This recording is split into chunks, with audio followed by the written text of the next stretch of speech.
Major funding for these broadcasts has been provided by grants from New York Community Bank, Capital One Bank, Eastern Consolidated, M&T Bank, Sterling National Bank, Meridian Capital Group, the Witkoff Organization, Customers Bank, Ariel Property Advisors, Chase Commercial Term Lending, Chase Mortgage Lending, Perfect Building Maintenance, Genova Burns.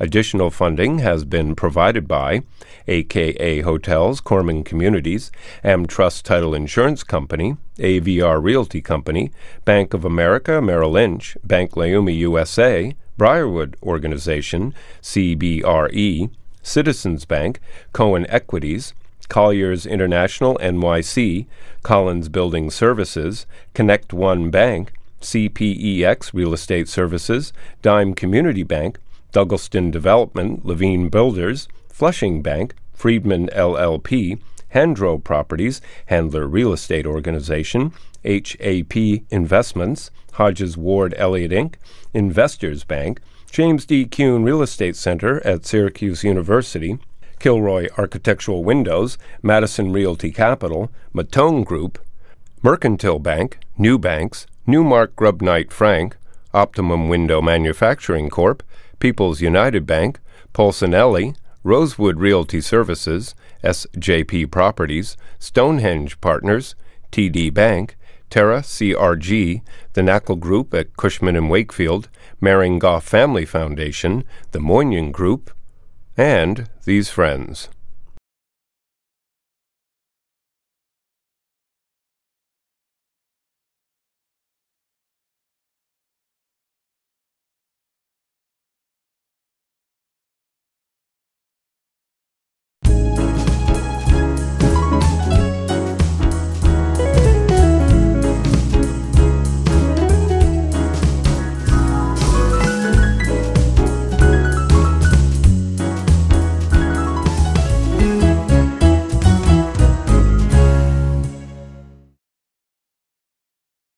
The Bronx, New York. Brooklyn, New York. Thomas Jefferson. I'm going to go to Brooklyn College. I'm going to become a teacher. I'm going to be teaching at Lafayette. Nah, you know what? I want to be more of an educator. I want to get more involved. I want to become an educator at a college and a university. I'm going to get my master's. I'm going to get involved with Soviet Jewry. I'm going to get involved with interracial and intercommunity causes. Well, you know what? It's time to write a book. Not one book. 9 books over there. Writing books. You know what? I'm going to become a state senator. A state senator? 10-year state senator. More books. New books. Wagner College. I have the infamous, the wonderful, special Seymour Lachman. Thanks for being here. Okay. So tell me about your parents, okay? Your father, who we have a wonderful picture in Poland. Right. He attended a Jewish seminary in higher education. Unfortunately, his parents both died when he was between 21 and 23, before he was married, actually. And that was important in his life because he had to work and he decided to come to America. I have a picture of your mother, who was a beautiful woman. Right. So it was an arranged marriage, I would assume, in Poland? No. No. No, because my mother and father, it was partially arranged, but they were together, and they decided separately and together that they wanted to marry each other. So they were introduced by members of their families. So they were introduced, they get married, they come over in 1922 on the boat. They end up initially in the Bronx because your father had an uncle. An uncle who was here. And from the Bronx, they moved to Brooklyn. Where were you living when you were living in Brooklyn originally? We were living in East New York, and I graduated from Thomas Jefferson High School, which was the local high school, and went to Brooklyn College. At that time, Brooklyn College was affordable because there was no tuition. But when you were growing up, did you have any idea that you would become an educator, a college professor? I mean, the dean of the City University of New York, the Graduate Center. What brought you to get involved with education? I like to work with people as well as with ideas, and I felt the ideal situation for me would be as an educator and as an academic. Now, your father, you said to me, was a presser, right? Yeah, he was. He had a candy store once. Yeah, and it then the folded Depression up during came the in, Depression. During the Depression. That was before my memory, and that was over with, and he became a presser in a clothing factory where he worked on 5 steam machines at the same time. Now, something you said to me was important, how your father got his citizenship. He read a book, which was one page in English, one page was in Yiddish. Tell me about the book. Well, first of all, my father was the first person I ever met who was fluent in 6 languages. I have difficulty with 3 languages. And he didn't have a formal education. And he was a student of, as well as rabbinics, of history, of political science, and he decided to become an American citizen as soon as possible. So he took out this book by a professor of history at that time, and one page of the book was in English, and it was edited, so the other page was in Yiddish. So he read it in Yiddish and learned how to speak English by looking at the other side. And one of the 6 languages he was fluent in was English. So you go to Brooklyn College. Right. And you graduate what year from Brooklyn College? I think it was 56. So at that time, in 1956, you then get a job at Jefferson or at Lafayette High School? I spent 1 year at Jefferson, and I think a year and a half at Lafayette. And I did this because I wanted to get my doctorate. And I got my doctorate from NYU. So you enrolled at NYU? Yes, and I had to, no, this was a college, a university with tuition. So I had to make some money, and at that time I thought I would be able to do that and enjoy my occupation. Now, during that period of time, we have the picture of you and Eleanor Roosevelt. Tell me about that. Well, it's interesting that you were able to recognize me. I was 27 at the time. And I helped form an amity club that brought different people together in a diverse area of Lafayette High School, which was primarily Bensonhurst then. And people who joined this club were Italian Americans, Jewish Americans, Irish Americans, African Americans, Latinos. And the objective was to learn more about each individual as well as the groups that they were in. We gave Eleanor Roosevelt an award, which her chief of staff, I think it was last year of her life, she must have been in her 80s at the time, and her chief of staff said she would never accept an invitation at her stage in life to go from Manhattan's Upper East Side to Brooklyn. And I said, she can tell me that when she responds to my letter. I sent her a letter, and I was shocked to discover that she did accept. But she asked me for a favor. She said she doesn't know Brooklyn at all, and her driver doesn't know Brooklyn at all. So how does she get to Bensonhurst in Brooklyn? We had a car pick her up. And it's amazing because there were conservatives and there were liberals and centrists at that time in the audience. I think Lafayette was a school of about 3,000 students, so you had faculty, administrators. At the end of her speech, 100% of the people in the audience just stood up and didn't stop applauding. It was an amazing reception. And afterwards, the plaque she received, we discovered went into the FDR library in Hyde Park, the Eleanor Roosevelt wing. So you get your degree, your PhD. Right. And is that when you get the job at the Board of Education? That came later. I received my degree, and I have to thank my wife for that because she received a scholarship to get her PhD degree at the University of Pennsylvania, but for some reason she deferred that I would go first because of the young children we had at the time, and she eventually received her PhD in sociology from NYU, and also was a professor at CUNY. But she deferred this to me, and I don't know why. Well, I do know why. She's a wonderful lady. All my good traits are from my wife and my parents. The other traits are from me directly. And believe it or not, the first position after my PhD was as a Assistant National Director of Religious Affairs for the ADL. And where I thought I would be happy doing, you know, community service. That's right. And still in my 20s at the time. And then I met the president-to-be of Kingsborough Community College, Jack Hartstein, and he said, how would you like to become an assistant professor at a college that we're opening up? Right, but this wasn't the Kingsborough in Manhattan Beach. No. This was the Kingsborough in mid-Brooklyn. That's right. Which subsequently became Medgar College.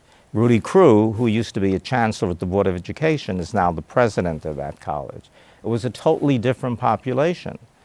And I enjoyed relating to them. I mean, I was still a kid learning the ropes, and I got to know Shirley Chisholm when she ran for Congress. We invited her to come down. Again, it was an interethnic, interracial, wonderful experience. So how does the dean at the mid-Brooklyn campus of Kingsborough get subsequently to downtown Brooklyn at the Board of Education? It was a great surprise and shock to me. I received a call from the person, a well-known judge who was advising the borough president. The board had changed. It had been centralized. But because of a feud between Lindsay, and who was mayor, and Governor Rockefeller at that time, which exploded with Ocean Hill-Brownsville, etc., they decided to give the power, minor power to the mayor and major powers to the borough president. And this distinguished judge advised the mayor, who was in his 80s, running for re-election against a 32-year-old assemblyman who I knew, that if he wants to win, he has to get somebody who's young, the same age as his opponent in the borough presidential race, and that there are two other qualities. He shouldn't have ever been involved in elementary and secondary education and in the Ocean Hill-Brownsville conflict. I was, at that time, within 3 years, I became dean of the Mid-Brooklyn campus and a full professor. At that time, it was much easier to rise when these new colleges opened up. So how do you But the most important thing is you have to appoint somebody who no one ever heard of before in the outside world.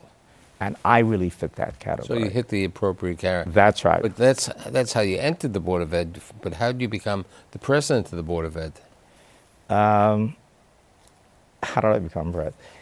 My colleagues wanted me to become president of the Board of Ed. A year before I did, I worked part-time at the Board of Ed, and I also accepted a position at the American Jewish Committee as Director of Foreign Affairs. And I really had a difficult choice at the end of the year deciding what I wanted to do. Remain at the AJ Committee and perhaps eventually become the head of it, or become president of the Board of Ed. I think you made the right decision. Well, thank you. Okay, so you become president of the Board of Ed. So how do you leave the Board of Ed and then get involved with the City University again, but now in a different role? I stayed at the Board of Ed for 5 years. And the Board of Ed at that time was similar to the state legislature in the sense that there was a whole tumult about where we should go, what we should do, in terms of decentralizing or re-centralizing the community districts as well as the special districts that had existed with community control. And after 5 years, I felt I had, paid my dues, so to speak. And then I returned to the City University of New York and taught at part-time at Brooklyn and then full-time at Baruch College and the Graduate Center of the City University of New York. Now, the Graduate Center, when do you become the university dean? I became the university dean of CUNY in the mid-1980s, and I served as university dean until I retired. When a special election arose for the state senate. So you stay into here. We have a picture of you at the Graduate Center with Prashansky, Right. who was the head of the Graduate Center at this time. And when did you write your first book? As I was saying, I like wrote the my children, first book at the Board of Education, and then I continued writing different books afterwards and editing books, etc. So it's 1996. An opening happens in Albany. There's an opportunity for a state senator. You had been political. You were involved with Soviet Jewry. We have the picture over there with many distinguished people on that. And the National Collaborative Public Non-Public Schools. Right, and also, the trip to Russia and all the other pictures. But how do you decide at that time of your career, to make a new move? Well, I was in my late 50s at the time, and I had some gripes about politics, but I said to myself, the problem is that when there are issues that become national or state problems, most people say, you can't change it, to hell with it, we have to accept this, and we'll go on our own merry way. I actually thought that the theory of government that I taught at the Graduate Center and at Baruch College was the reality of government. Until you went... Until I was elected in the special election in 1996. And I discovered quite the contrary. So it's 1996. Now you're living in Brooklyn at this time. Susan is... a psychologist. No, sociologist. Sociologist. And you're in Albany, what, 2 And the kids are getting married. Yeah. Right, and we have a picture of the 25th anniversary photo of the family with your mother-in-law. Right. So what, you spend 2 days a week in Albany, or? Well, actually, it was 2 days, 3 days, and the month of March was 3 or 4 days. That's when the budget had to be adopted. When it wasn't adopted, when I was there under different governors, on time. And that's one of the things that Andrew Cuomo has accomplished. And it's a major accomplishment, except this year it's a little bit late. But it's understandable because he is dealing with a legislature where the democratic process does not exist as much as it did in the past. What happens in 2006? You're there for 10 years. They changed your district a little, redistricting. Yeah, but that was a blessing in disguise because I had turned down, legislators get member items. My member items were 139,000. And the majority leader at that time was Senator Joe Bruno. His deputy was Dean Scalos, who was recently indicted and found guilty of a felony and is appealing to the courts. Joe Bruno and Governor Pataki surprised me one day when they said that I was the type of person that could become a centrist Republican, and I wouldn't have to change parties, but vote for the Republican candidate for majority leader, or join the Republican conference, that I would be rewarded between $2 and $2.5 million in member items for my district, and I would have the perfect district tailor-made for me. And he must have been stunned when I refused to accept. And I told him that, look, someday I might vote for a Republican or agree with moderate Republicans' bills, but I can't accept it. He said, why? I said, it's against my conscience. And I walked out of the room.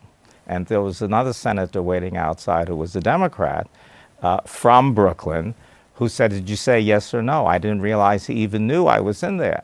And I said, no, Carl. And he ran into the majority leader's office. And he took the job. He took the job. And unfortunately, he did some illegal things, right, and he's spending time. He's on the vacation. So 2000... But you know why I said it's a blessing in disguise? Because in order they didn't give me a perfect district in their eyes, but in my eyes, it became a perfect district because I represented the North Shore of Staten Island. Which was very worthwhile. You came back, you went to Adelphi a little while. Yeah, while I was there, a distinguished visiting professor at Adelphi. And then you got to Wagner. Right. I established the Carey Institute, named after Governor Carey, to reform state government. So how did you decide to write the book about Hugh Carey? Because he was a mentor of mine. When he was my congressman, believe it or not, when I lived in Bensonhurst. And I became close to him and supported him wholeheartedly when he ran for governor. And then he did something that very few people were able to do, and that is New York State, and because of New York City, were having major financial problems.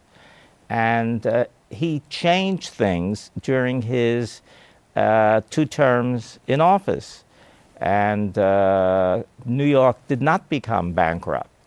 And they didn't have friends in the White House at that time. New York survived because of Hugh Carey. And I said, and this man also brought federal aid to education to the federal government. For 100 years, American educators wanted to have federal aid to education, and they couldn't. Why? Because many Protestant senators, not all U.S. senators, and some Catholic U.S. senators couldn't agree on the church-state issue. And he was a congressman then in the House Ways and Means Committee and brought about a compromise that LBJ, President Johnson, accepted. So that was one book.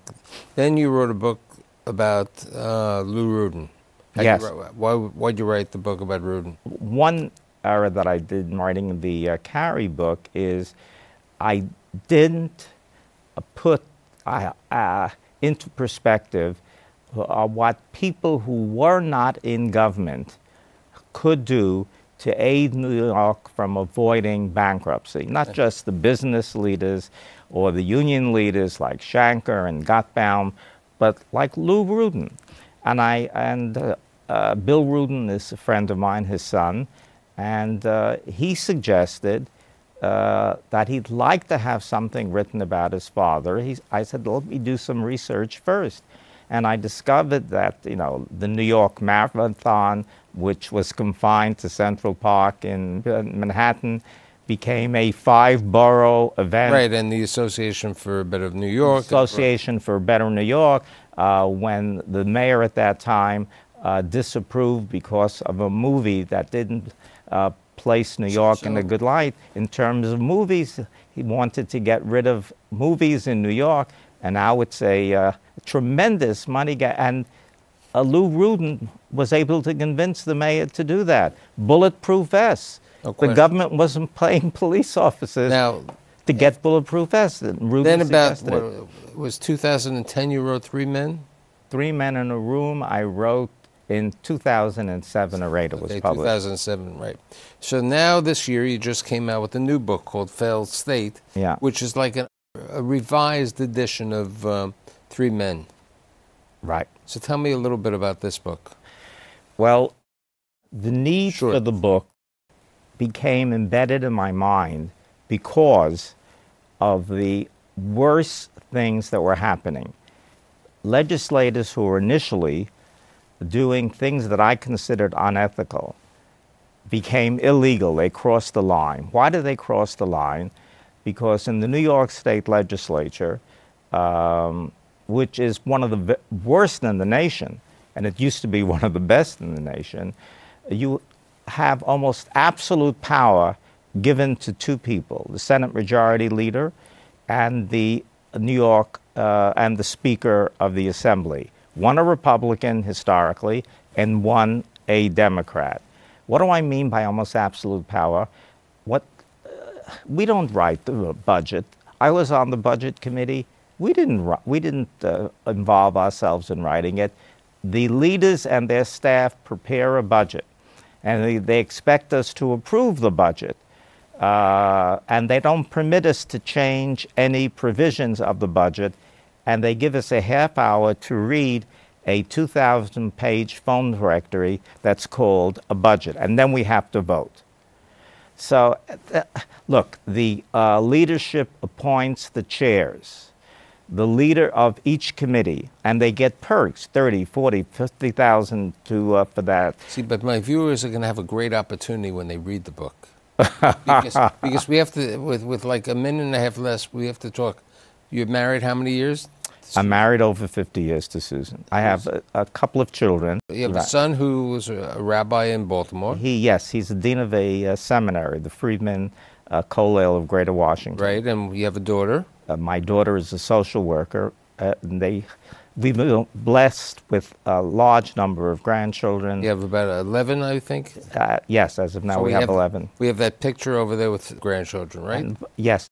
So I'd say for the, for the kid who grew up, or who was born in the Bronx, who lived his entire life, most of it, until recently, the last, how many years in Manhattan? 2 years, 2.5 years ago. You know what?